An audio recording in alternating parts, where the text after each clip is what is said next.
Hi ಎಲ್ರಿಗೂ ನಮಸ್ಕಾರ. ಎಲ್ಲರೂ ಹೇಗಿದ್ದೀರಾ? ಇವತ್ತು ನಾನು ನಿಮಗೆ ಒಂದು ಸ್ಪೆಷಲ್ ಆಗಿರ್ತಕ್ಕಂಥ ಒಂದು ಡಿಶ್ನ ಶೇರ್ ಮಾಡ್ತಾ ಇದ್ದೀನಿ. ಇದನ್ನು ನೀವು ಗೊಜ್ಜು ಅಂತನಾದರೂ ಹೇಳ್ಬೋದು ಅಥವಾ ಚಟ್ನಿ ಅಂತನಾದರೂ ಕೂಡ ಹೇಳ್ಬೋದು.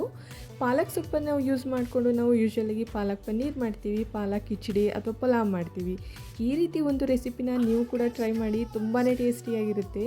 ಇದನ್ನು ಮಾಡೋದಕ್ಕೆ ಬೇಕಾಗಿರೋದು 1 ಕಪ್ಪಷ್ಟು ಕಟ್ ಮಾಡಿರ್ತಕ್ಕಂಥ ಪಾಲಕ್ ಸೊಪ್ಪು, ಒಂದು ಅಥವಾ 2 ಈರುಳ್ಳಿ, ಹಾಗೆಯೇ 1 ಟೊಮೆಟೊ, ಹಣ್ಣಾಗಿರ್ತಕ್ಕಂಥ ಟೊಮೆಟೊ. ಇದನ್ನು ಮಾಡೋದಂತೂ ತುಂಬಾ ಈಸಿ. ಏನಿಲ್ಲ, ಒಂದು ಜಾರ್ಗೆ ನಾವು ಕಟ್ ಮಾಡಿರ್ತಕ್ಕಂಥ ಈರುಳ್ಳಿ, ಟೊಮೆಟೊ ಹಣ್ಣು, ಹಾಗೆಯೇ ಒಂದು 5-6 ಬೆಳ್ಳುಳ್ಳಿ ಎಸಳು, ಹಾಗೆಯೇ ಸ್ವಲ್ಪ ನೆನೆಸಿರ್ತಕ್ಕಂಥ ಹುಣಸೆಹಣ್ಣು ಅಥವಾ ಹುಣಸೆಹಣ್ಣು ಪಲ್ಪ್ ಇದ್ದರೆ ಅದನ್ನು ಕೂಡ ಯೂಸ್ ಮಾಡ್ಕೊಬೋದು. ಈ ರೀತಿ ಸ್ವಲ್ಪ ಬೆಳ್ಳುಳ್ಳಿ ಹಾಕ್ಕೊಂಡು ಸ್ವಲ್ಪ ನಾವು ಒಂದು ಸ್ವಲ್ಪ 2-3 ನಿಮಿಷ ನೆನೆಸಿರ್ತಕ್ಕಂಥ ಹುಣಸೆ ಹಣ್ಣನ್ನು ಕೂಡ ಹಾಕ್ಕೊಂಡು ಇದನ್ನು ಚೆನ್ನಾಗಿ ನಾವು ಪೇಸ್ಟ್ ಮಾಡಿ ತೆಗೆದಿಟ್ಕೊಬೇಕು. ಇದಕ್ಕೆ ನೆಕ್ಸ್ಟು ನಾವು ಸಿಂಪಲ್ಲಾಗಿ ಒಂದು ಒಗ್ಗರಣೆ ಹಾಕ್ಕೊಳ್ಳೋಣ. ಈ ರೀತಿ ಪೇಸ್ಟ್ನ ರೆಡಿ ಮಾಡಿ ಇಟ್ಕೊಂಡಾದ್ಮೇಲೆ ಒಂದು ಪ್ಯಾನ್ಗೆ ಒಂದು 2-3 ಸ್ಪೂನಷ್ಟು ಎಣ್ಣೆನ ಹಾಕ್ಕೊಳ್ಳಿ.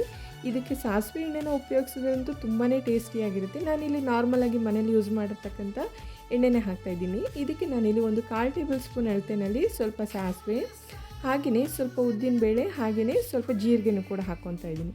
ಎಲ್ಲನೂ ಕೂಡ ಒಂದು ಸೇಮ್ ಮೆಜರ್ಮೆಂಟು. ಸಾಸಿವೆ 1/4 ಸ್ಪೂನು, ಉದ್ದಿನಬೇಳೆ 1/4 ಸ್ಪೂನು, ಹಾಗೆಯೇ ಜೀರಿಗೆನೂ 1/4 ಸ್ಪೂನು, ಹಾಗೆಯೇ ಇದಕ್ಕೆ ಒಂದು 3 ಒಣಗಿರ್ತಕ್ಕಂಥ ಮೆಣಸಿನ್ಕಾಯಿನೂ ಕೂಡ ಹಾಕ್ಕೊತಾ ಇದ್ದೀನಿ. ಕರ್ಬೇವಿನ ಸೊಪ್ಪಿದ್ರೆ ಅದನ್ನು ಕೂಡ ಯೂಸ್ ಮಾಡ್ಕೊಬೋದು.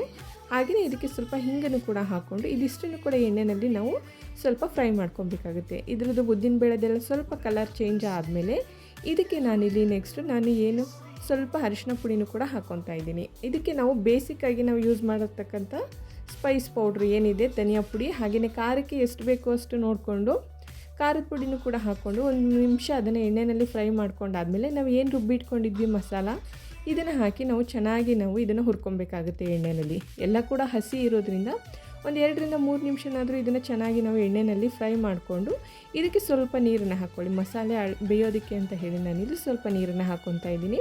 ಒಂದು ಲಿಡ್ನ ಕವರ್ ಮಾಡಿ ಇದನ್ನು ಒಂದು 2-3 ನಿಮಿಷದ ಕಾಲ ಇದನ್ನು ನಾವು ಚೆನ್ನಾಗಿ ಬೇಯಿಸ್ಕೊಬೇಕಾಗುತ್ತೆ.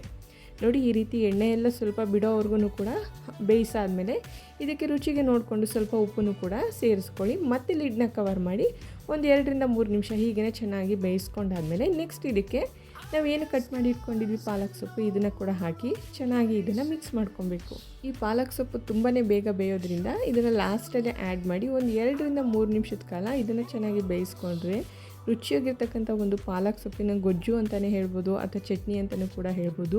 ಬಿಸಿ ಬಿಸಿ ಅನ್ನಕ್ಕೆ ಸ್ವಲ್ಪ ತುಪ್ಪ ಹಾಕ್ಕೊಂಡು ತಿಂದ್ರಂತೂ ತುಂಬಾ ಚೆನ್ನಾಗಿರುತ್ತೆ. ಅಕ್ಕಿ ರೊಟ್ಟಿ ಇರ್ಬೋದು ಅಥವಾ ಚಪಾತಿ ಇರ್ಬೋದು, ಎಲ್ಲದಕ್ಕೂ ಕೂಡ ಒಂದು ಸೂಪರ್ ಕಾಂಬಿನೇಷನ್ ಅಂತಲೇ ಹೇಳ್ಬೋದು. ನೋಡಿ, ಒಂದು 2-3 ನಿಮಿಷ ಈ ರೀತಿ ಲಿಡ್ನ ಕವರ್ ಮಾಡಿ ಬೇಯಿಸಿದ್ರೆ ನೋಡಿ ತುಂಬಾ ಟೇಸ್ಟಿಯಾಗಿರುತ್ತೆ. ಈ ರೀತಿ ಎಣ್ಣೆ ಎಲ್ಲ ಬಿಡೋವರೆಗೂ ಕೂಡ ಸ್ವಲ್ಪ ಚೆನ್ನಾಗಿ ನಾವು ಇದನ್ನು ಬೇಯಿಸ್ಕೊಬೇಕಾಗುತ್ತೆ. ನೀವು ಕೂಡ ಈ ರೆಸಿಪಿನ ತಪ್ಪದೇ ಟ್ರೈ ಮಾಡಿ. ಒಂದು ಸ್ವಲ್ಪ ಡಿಫ್ರೆಂಟ್ ರೆಸಿಪಿ ಅಂತಲೇ ಹೇಳ್ಬೋದು. ತುಂಬಾ ಟೇಸ್ಟಿಯಾಗಿರುತ್ತೆ. ಐ ಹೋಪ್ ನಿಮಗೆ ಈ ವಿಡಿಯೋ ಇಷ್ಟ ಆಗಿದೆ ಅಂತ ಹೇಳಿ ಭಾವಿಸ್ತೀನಿ. ಈ ವಿಡಿಯೋ ಇಷ್ಟ ಆಗಿದ್ರೆ ವಿಡಿಯೋನ ಲೈಕ್ ಮಾಡಿ, ಶೇರ್ ಮಾಡಿ, ಹಾಗೆಯೇ ಹೇಗಿತ್ತು ಅಂತ ಹೇಳಿ ನನಗೆ ಕಮೆಂಟ್ ಮಾಡಿ. ಎಲ್ರಿಗೂ ಕೂಡ ತುಂಬ ಧನ್ಯವಾದಗಳು.